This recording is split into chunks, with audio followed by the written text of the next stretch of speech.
Presidenti Amerikan Donald Trump i bëri homazh mikut të tij Lindsey Graham, duke e cilësuar si një prej më të mëdhenjve në një postim në Truth Social.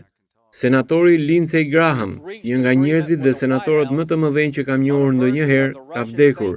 Ai gjithmonë punonte dhe ishte një patriot i vërtet amerikan.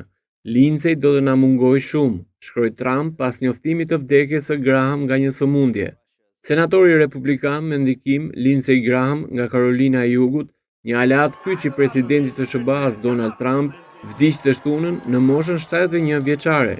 Familja e tij falenderon ata që po luten për të dhe kërkon privatësi gjatë kësaj kohe jashtëzakonisht të vështirë, shtoi deklarata. Lindsey Graham u lind më 9 korrik 1955 në Central Carolina e Jugut, SBA. Ai ishte avokat dhe shërbeu në forcat ajrore të Shteteve të Bashkuara përpara se të hynte në politikë.